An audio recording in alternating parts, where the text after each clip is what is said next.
Olá, estamos reunidos aqui para mais uma resenha teológica e hoje nós vamos falar sobre os principais assuntos de domingo, dia 18 de fevereiro. Isso, já chegamos quase ao final de fevereiro. E as suas metas? As metas que você colocou no final de 2023, como estão indo? Você está tendo disciplina? Ainda falta? Já começou ou não? Vamos conversar um pouquinho sobre metas e também vários outros assuntos, como escatologia. Todo mundo gosta de falar um pouco de escatologia, não é verdade? É assim nós vamos conversar. Estou aqui com o pastor Alcenir Mota, pastor de missões da nossa igreja, pastor Celbelo de Azevedo, pastor titular da nossa igreja, e já começando, como sempre começamos cedo, momentos com Cristo. Foi muito bom o tema que o pastor Davi Mateus, no quadro Em Dia com a Vida, começou falando sobre as metas, a importância de estabelecermos metas. Ele me fez lembrar em um documentário, há muitos anos, do livro do Alvin Toffler, Choque de Futuro, um livro que fez muito sucesso nos anos 80 e 90. E esse documentário do Globo Repórter falava sobre metas, no sentido de que colocava uma pessoa na estrada pedindo carona. Mas ele não fazia assim, nem assim. Ele fazia assim. Qualquer lado tá bom. Então, há pessoas que têm meta, qualquer lado tá bom, né? Ou, como diz o cantor popular do Brasil, né? Deixa a vida me levar. Então, se nós queremos chegar, nós temos que saber onde queremos chegar. Então, acho que esse é um ponto, assim, que o Davi Mateus foi muito preciso. Convido vocês na semana que vem para tomar nosso programa Momentos com Cristo, e mais adiante o Davi vai voltar como é que a gente... Porque formular metas é fácil, né? Sim. Eu tenho muitas metas. Agora, você começou falando da disciplina. E as pessoas desistem porque tem um preço, né? Isso, eu vejo que a grande questão é a disciplina. E a minha pergunta já vai nessa direção. Como ter disciplina? Eu acho que a pergunta de muitas pessoas, como ter disciplina? Porque nós sabemos que se eu não conseguir cumprir a meta de 2023, vou tentar em 2024, alguma coisa precisa mudar. No meu caso, a disciplina. Olha, ontem, vindo para a igreja de manhã, segunda-feira, a Igreja Batista Pulsar, no seu templo, eu encontrei o pastor Alcenir, que absurdo. O pastor Alcenir, de short, tênis, indo para o futebol. O que eu tiro de conclusão desta imagem dantesca? É um homem disciplinado, não é verdade? Pois é, pastor José, essa questão que o Samir levanta, né, da disciplina é algo, assim, realmente que a gente luta, né, no nosso dia a dia. Eu, como tenho uma formação militar, então a disciplina ela é muito presente, né, na carreira militar. E eu trouxe isso para minha vida, né, particular, meu, né, pós-militarismo. E a gente está sempre em busca, né, dessa... E a questão da educação física, atividade física, que é algo que todos nós sabemos que é fundamental para que a gente tenha uma melhor qualidade de vida, para que a gente possa ter aí uma longevidade sempre saudável, mas é uma tensão, porque nós tendemos a relaxar. Então, segunda-feira de manhã, eu procuro não ter nada na minha agenda para poder praticar ali esse esporte que eu gosto, que é uma das minhas atividades, né? Mas é isso, sabe? Eu acho que eu acho que como que a gente consegue implementar uma disciplina nas nossas vidas? É saber que a nossa meta, ela é uma boa meta. Então eu vou me esforçar para alcançar. E eu sei que, por exemplo, se eu quero chegar aos 70, 80, aos 90 anos ainda usufruindo de uma boa qualidade de vida, eu preciso estar bem fisicamente.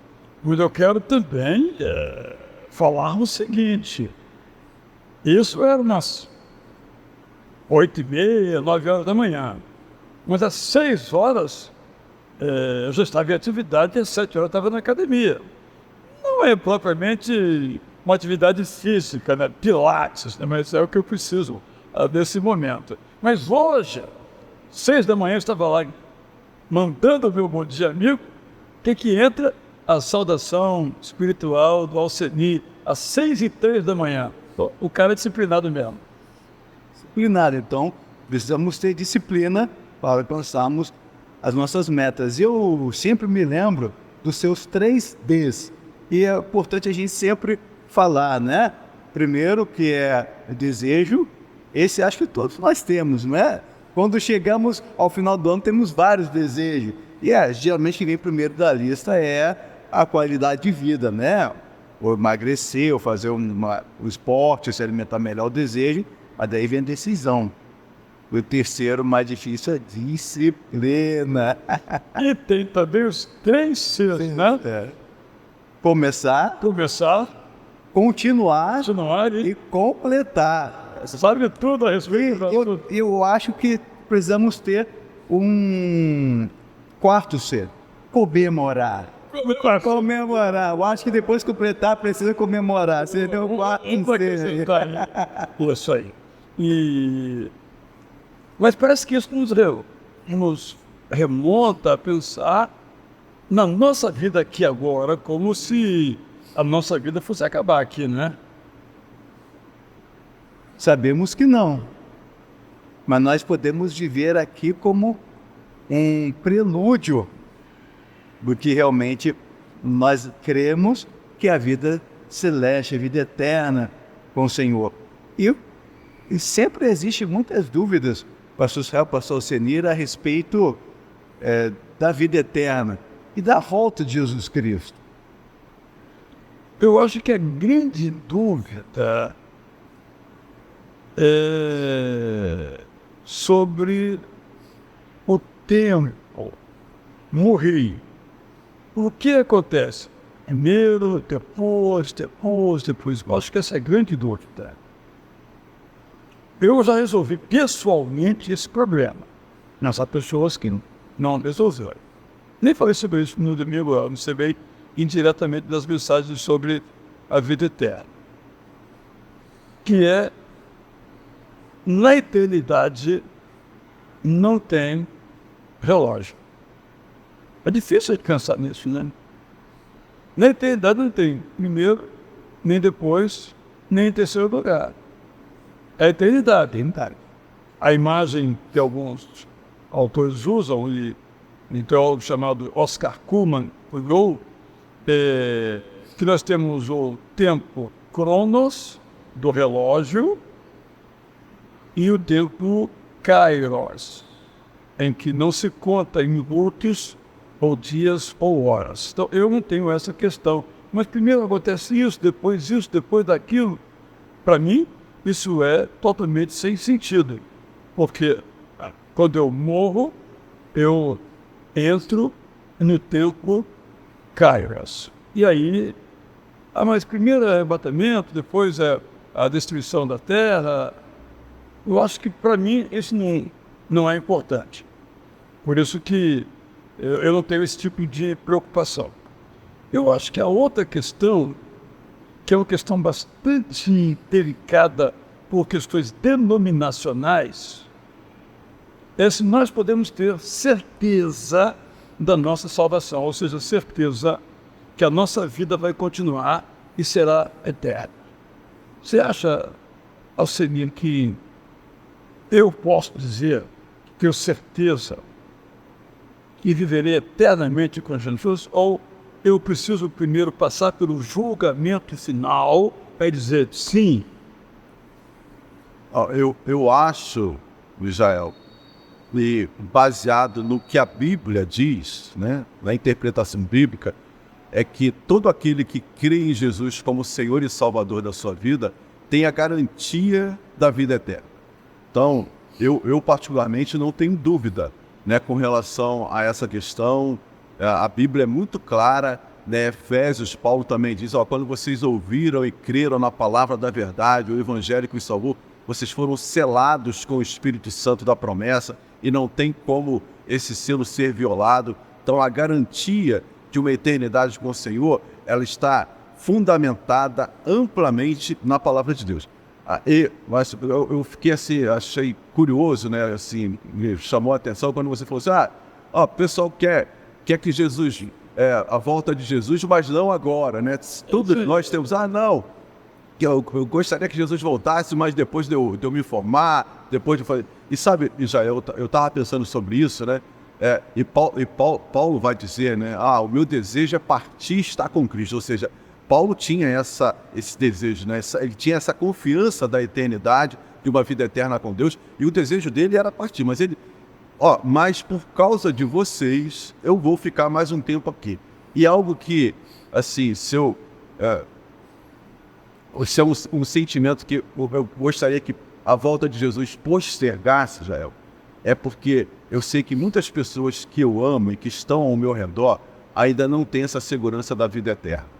Então, Jesus, dá um tempinho, porque eu ainda tenho um compromisso de pregar o Evangelho, de falar o Evangelho, para que todas as pessoas, né, o máximo de pessoas possível, possam ter essa mesma certeza que eu tenho hoje de uma eternidade com o Senhor. Mas a outra questão, sabe, é a questão se aqui durante a nossa vida, em que temos garantida a eternidade, nós podemos perder essa garantia. Porque nós temos alguns textos bíblicos que falam assim, olha, ser fiel até a morte, eu vou te dar a coroa da vida. No Apocalipse, lá nas cartas, também está escrito que, olha, fica esperto, senão vou tirar seu nome do livro da vida. Você acha que há alguma coisa, alguma atitude, alguma ação, descrença mesmo que tenhamos, que possa levar à anulação dessa garantia, à supressão desta bênção na nossa vida? Eu acredito que não. Acredito realmente que uma vez salvo, sempre salvo. E que o pecado na vida do crente é como um acidente. Porque nós temos o Espírito Santo, então vamos pecar? Vamos pecar. Não queremos pecar, mas vamos pecar. Mas temos o Espírito Santo que nos ajuda, então, a vencermos e a continuarmos a nossa caminhada. Então, não acredito que a gente venha perder a salvação, não. Uma coisa que muitas vezes eu penso é porque quando nós nos convertemos, nós vivemos de acordo nos padrões com aquela experiência de conversão, porque nós fomos transformados, aconteceu uma metanoia. Então, conversão, existe essa mudança de mente e de caráter. Se não houve, será que realmente eu me converti? Essa que é isso que eu pensar que eu me converti. Então, quando eu vejo alguém que estava nos bancos das igrejas e vive uma vida totalmente contrária à vontade de Deus, será que houve realmente uma conversão? Esse que é meu questionamento. Será que aquela pessoa se converteu? Possivelmente não. Porque eu gosto muito de falar algo. Quem tem a experiência genuína com o Senhor Jesus Cristo não troca por nada. Não troca por nada. Pode dar uma tropeçada, mas quando ele olha, não troca, porque é uma experiência preciosa, profunda de transformação. A transformação de Deus em nossas vidas. Então, eu sempre faço esse questionamento. Essa questão sempre vem, né, nos nossos encontros, na Escola Bíblica Dominical, e a gente já teve nas nossas classes, que eu sempre ali como seu auxiliar, esse debate, e para mim é muito pacífico essa questão de nós nos tornarmos filhos de Deus quando nós nos convertemos. Então, há uma mudança, né, de criatura para filhos. Acrescentar a sua palavra aí uma, que eu acho que é muito importante e rica, quando o apóstolo Paulo diz que nós fomos adotados como filhos. Pois é. Né? Então, vamos imaginar, né? Eu tenho um filho adotado, por hipótese, mas aí começa a me desagradar. Aí eu desadoto, Não tem como. vou caminhar com ele, né? Então, o Samir falou da questão do pecado. Quer dizer, o filho, ele pode até errar, né? E nós sabemos no nosso relacionamento também familiar que os nossos filhos, em muitos momentos, cometem atos que nos desagradam, mas eles não deixam de ser os nossos filhos. Então, a partir do momento que há esse vínculo de filiação a Deus, nós temos a garantia eterna dessa salvação. E já aí a gente pode contra-argumentar, mas como você citou aí, alguns versículos que falam, que dão uma impressão de que a salvação pode se perder. Por isso a importância, né, da leitura da Bíblia como um todo. Você vai formar a sua teologia não com base em um ou outro versículo, mas diante de toda a Bíblia, o que a Bíblia fala. Então a gente tem, né, do Gênesis ao Apocalipse, uma teologia que predomina, que é a teologia da salvação eterna, da salvação uma vez salvo para sempre, fundamentado primeiro nessa questão da filiação. E o versículo que eu também mencionei, que é ali uma das bases, essa do selo do Espírito Santo. Samir falou, nós temos o Espírito Santo em nós. Então, ali é o selo, é o Espírito Santo que vai nos garantir essa salvação eterna. E você citou Paulo aos Efésios. Então, se nós perdêssemos a salvação, ela seria mérito. Então, mereço, não mereço, mereço, não mereço. Mas isso não foi por mérito? Foi. Não foi por mérito, é graça. Sabemos que é graça. Falar de uma coisa que realmente me incomoda. O que prevalece no meio evangélico brasileiro, quantitativamente, é uma visão arminiana. Ou dos armínios, teólogo, e que ele dizia o seguinte: nós temos um livre-arbítrio, e em qualquer momento nós podemos renunciar à salvação. Estou simplificando aqui. Então, todos pentecostais, universal, internacional, mundial, esses neopentecostais ou ultrapentecostais, que eu prefiro esse termo, crê nisso. Só que isso, ao meu ver, além de não ter uma base bíblica, porque a Bíblia nos contradiz. Se eu li esse versículo e interpretei assim, eu tenho que ler os demais para ver se a minha interpretação está correta. Por exemplo, em Mateus, Jesus fala assim: e o seu anjo lá no céu,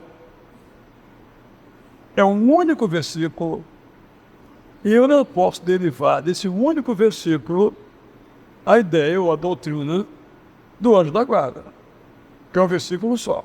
Galardão, idem, por exemplo. O que se diz mais de galardão? O que se diz mais do seu anjo lá no céu? Mais nada. Eu não posso formar uma teologia a esse respeito.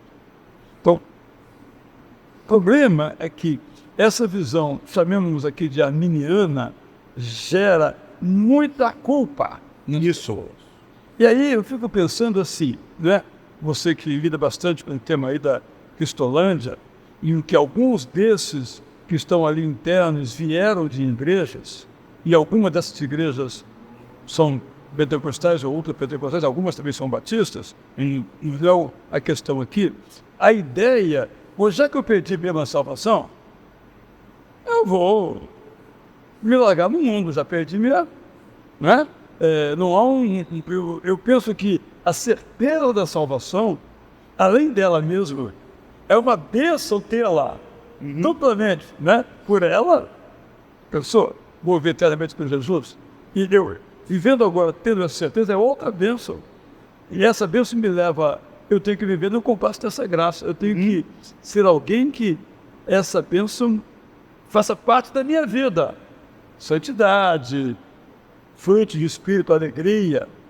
Por isso que há muitas pessoas que vivenciam a experiência do rei Davi, que orou assim: torna a me dar a alegria da minha salvação. Ele perdeu a salvação? Não. Mas perdeu a alegria da salvação por causa do seu pecado. Então, nosso pecado nos tira a alegria da salvação, não a salvação. Então, eu entendo que os textos do Apocalipse, por exemplo, estão nos falando, ser fiel, o hino da vida, estão nos falando precisamente da alegria da salvação. E nesse contexto, quero citar o grande compositor Estênio Maços, que vai estar conosco no mês de março, na celebração do nosso aniversário, 88 anos da Igreja Batista Curuçá. Vamos começar aqui na quinta-feira, sexta-feira, dia 7, sexta-feira, dia 8, dia 9, dia 10, dia 11, dia 12, só festejando, né? Comemorado. E vai estar conosco na sexta, sábado e domingo, o grande Estênio Maços. E ele tem uma música que, para mim, se ele não tivesse feito mais nada, essa é top. Sonhei. É linda demais. Sonhei. Essa música, meu. Cheguei no portão do céu. Essa música é linda. E aí, no portão do céu, eu bati. Aí veio alguém que abriu a porta. O que você quer? Aí eu digo: aqui é o meu lugar. Espera aí, eu me arrepio. Vou olhar o seu nome aqui na lista. Aí fui lá, pegou a lista. Procurou Estênio Maços, não tinha lá. Seu nome não está aqui, não pode entrar não. Quando ele fechar o portão, não, procura mais. Vai lá no final da lista. Aí, lá no final da lista estava Estênio Maços, perdoado. Uma vez só, entrou, vai entrar, garantia que nós temos a vida eterna. É uma alegria muito grande isso. E eu lamento que, às vezes, entre as pessoas não vivam a realidade de que são perdoadas. Ficam ainda, preciso agradar a Deus para ser salvo, eu preciso fazer isso, eu preciso fazer aquilo. Mas Jesus já fez tudo por nós. Por que não podemos viver de uma forma leve, então? Alegre, com essa leveza, porque Jesus Cristo já fez, não é mérito. Então nós vamos correr, não vamos chegar a lugar nenhum para achar que é mérito. Mas quando nós recebemos essa graça, podemos desfrutar. Eu acho que é importante a gente desfrutar da beleza, da alegria, da salvação aqui. Então, você até usou uma palavra, um outro contexto nosso recentemente, aí sobre contentamento. Porque o apóstolo Paulo sofreu. Ele não sofreu porque ele pagou conta, porque fugiu do boleto, obrigou com a esposa. Ele sofreu por pregar o evangelho, né? E nesse sofrimento ele passou por naufrágios. Ele foi esbofeteado em praça pública. O que ele diz?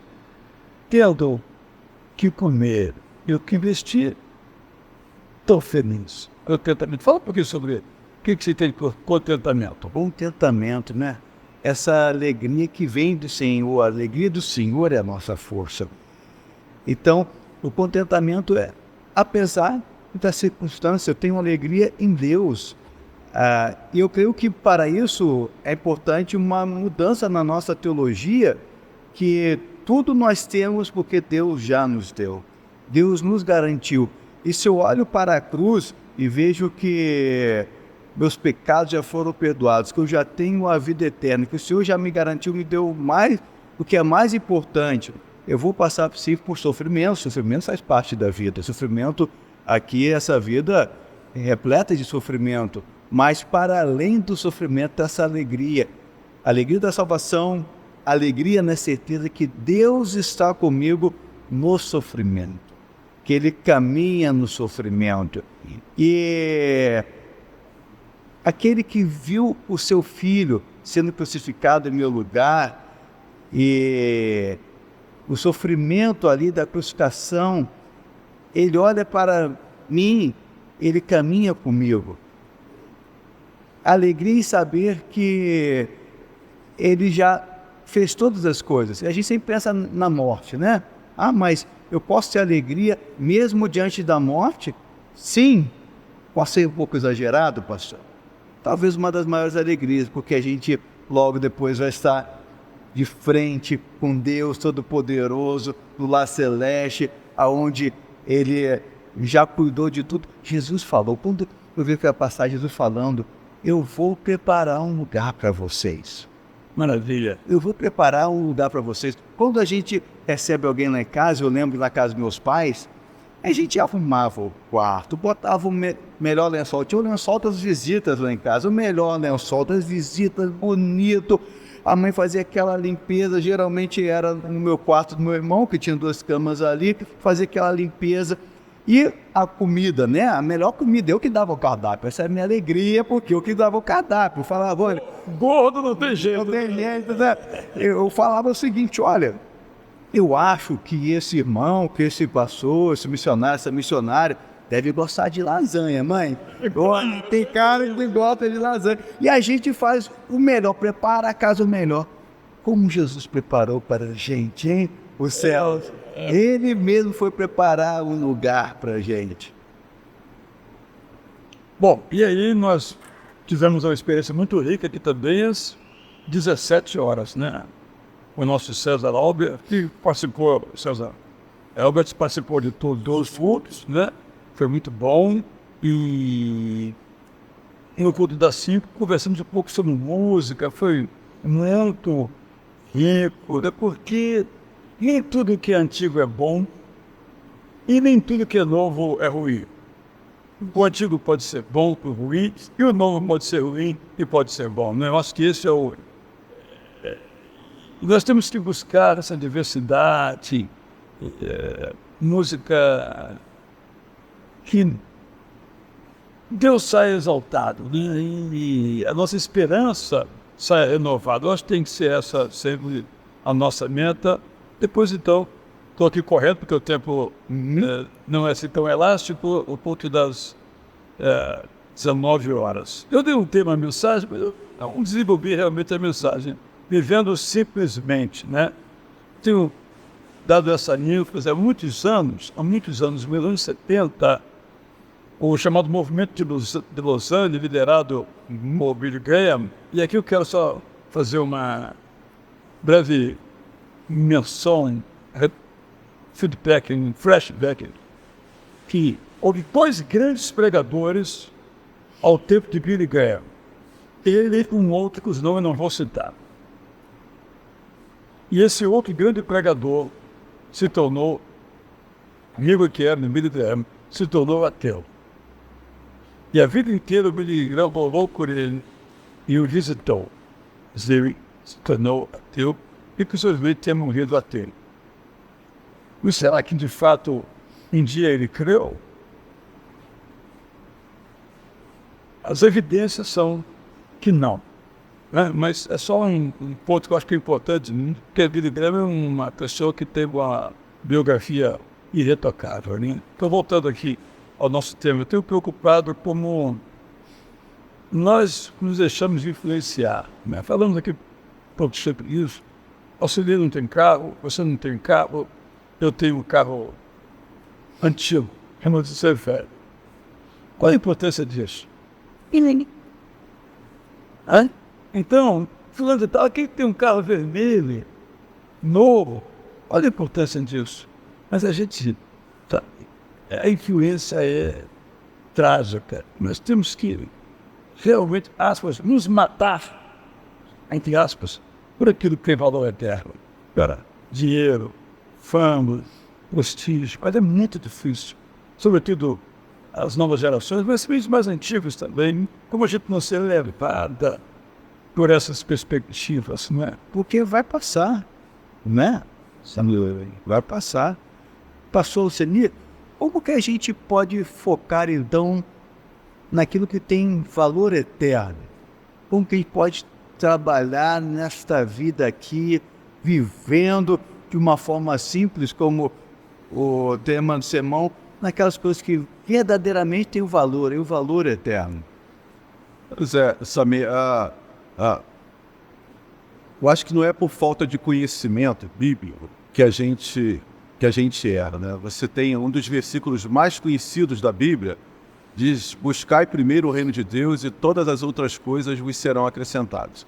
Só que uma grande maioria sabe de cor esse texto e ele é respaldado em vários outros, né, da palavra de Deus, só que a nossa prática é contrária a isso, né, sabe? A gente corre, a gente se esforça, a gente se mata por coisas que são perenes.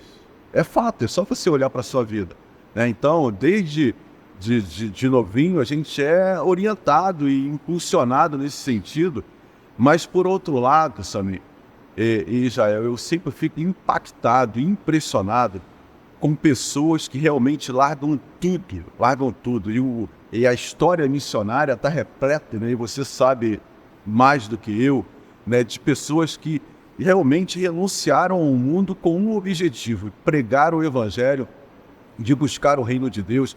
Então essa viagem que a gente faz agora, né, já há algum tempo aqui na nossa igreja, lá para a Amazônia, é um momento em que nós somos confrontados com isso, né? Você vê jovens que largam os grandes centros, Rio de Janeiro, São Paulo, Fortaleza, Bahia, e vão lá para dentro da floresta amazônica, meu irmão e minha irmã, e passam ali 2, 3, 4, 5 anos, e muitos não querem mais voltar, ficam lá, deixaram família, deixaram faculdade, deixaram muitos, né, já consultórios, conforme o casal que coordena hoje lá o projeto Novo Sorriso da Amazônia, tinha um consultório dentário aqui em São Paulo, e abriram mão, renunciaram tudo a isso, e estão lá focando em coisas eternas, já o que você fez. Zero.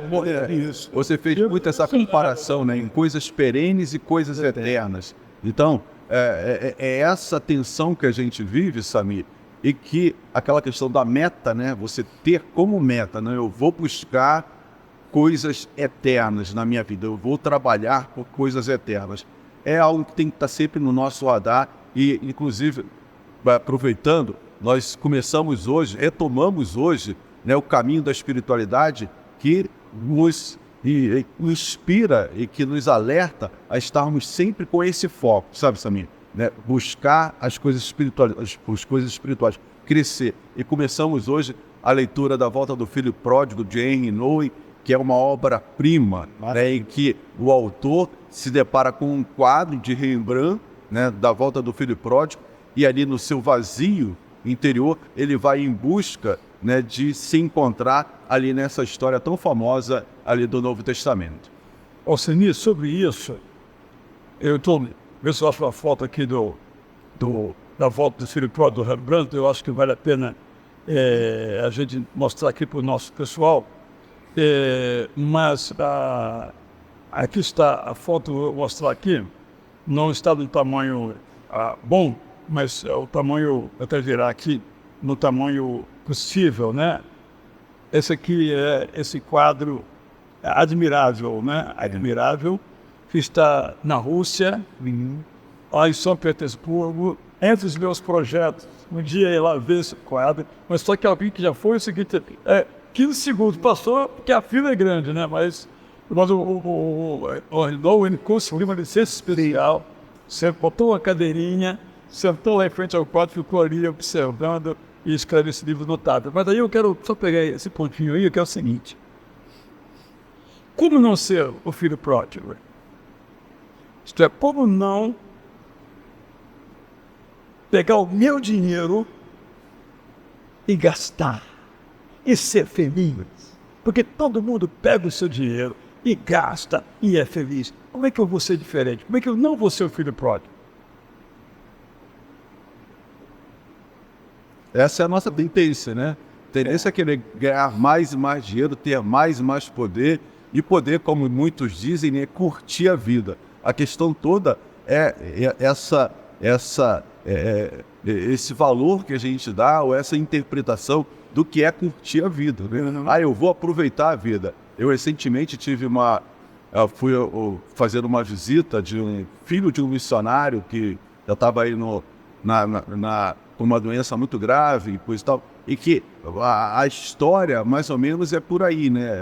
Eu vou curtir a vida, Só que esse conceito de curtir a vida, ele, na maioria das vezes, é equivocado, né, Samir? A gente erra isso, porque não tá de acordo com a palavra de Deus. Isso, e olhando aqui mais uma vez para o filho pródigo, depois que ele tentou curtir a vida com dinheiro, com tudo que ele achava bom, ele para na hora da reflexão, ele vê que a verdadeira alegria estava onde? Na casa do Pai. Na casa do Pai. Então ele volta, e outra coisa também, voltando para essa questão que a salvação não se perde. Onde estava o Pai? O Pai estava lá, sempre foi Pai, não deixou de ser Pai. O Pai continuava ali, Pai, esperando o Filho, porque sempre Pai. E é interessante, né? Porque é esse sentimento, né, Jael, do filho, né? O filho, ó, me trata como um empregado, né? Eu já não sou mais seu filho. Eu pequei tanto, eu sou um... Então, eu Culpa, né? Pois é, de culpa, né? Mas não é o pensamento do pai, né? Isso, e já vai aqui também um convite para você que está vivendo uma vida distante do Senhor, mas conhece o Senhor, você aceitou o Senhor Jesus Cristo na sua vida um dia, e você sabe que não está agradando a Deus, o Pai está te esperando como filho e vai te receber sempre como filho. A melhor coisa é estar na casa do Pai, junto com o Pai. Antes de ler aqui o texto de 2 Coríntios, terminar a nossa resenha aqui, a gente usa a seguinte expressão: fulano de tal não está vivendo de acordo com a palavra de Deus. Tá, mas eu acho que o nosso foco, insistindo nesse ponto essencial,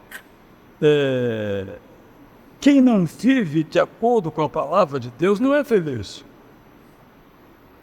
Ou seja, a palavra de Deus não foi nos colocada para nos deixar pesados, nem culpados, mas leves e soltos, para usar uma expressão aí, né? Então, eu não vou obedecer a Deus porque eu tenho que obedecer a Deus.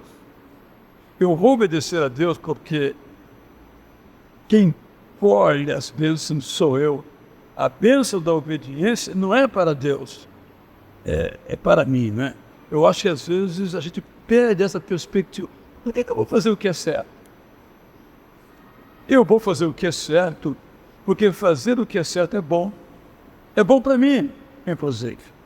Mas como temos que terminar nessa mesa, porque eu ler então aqui, 2 Coríntios 4, 16 a 18, na versão fazer da palavra. Paulo diz: eu não desanimo.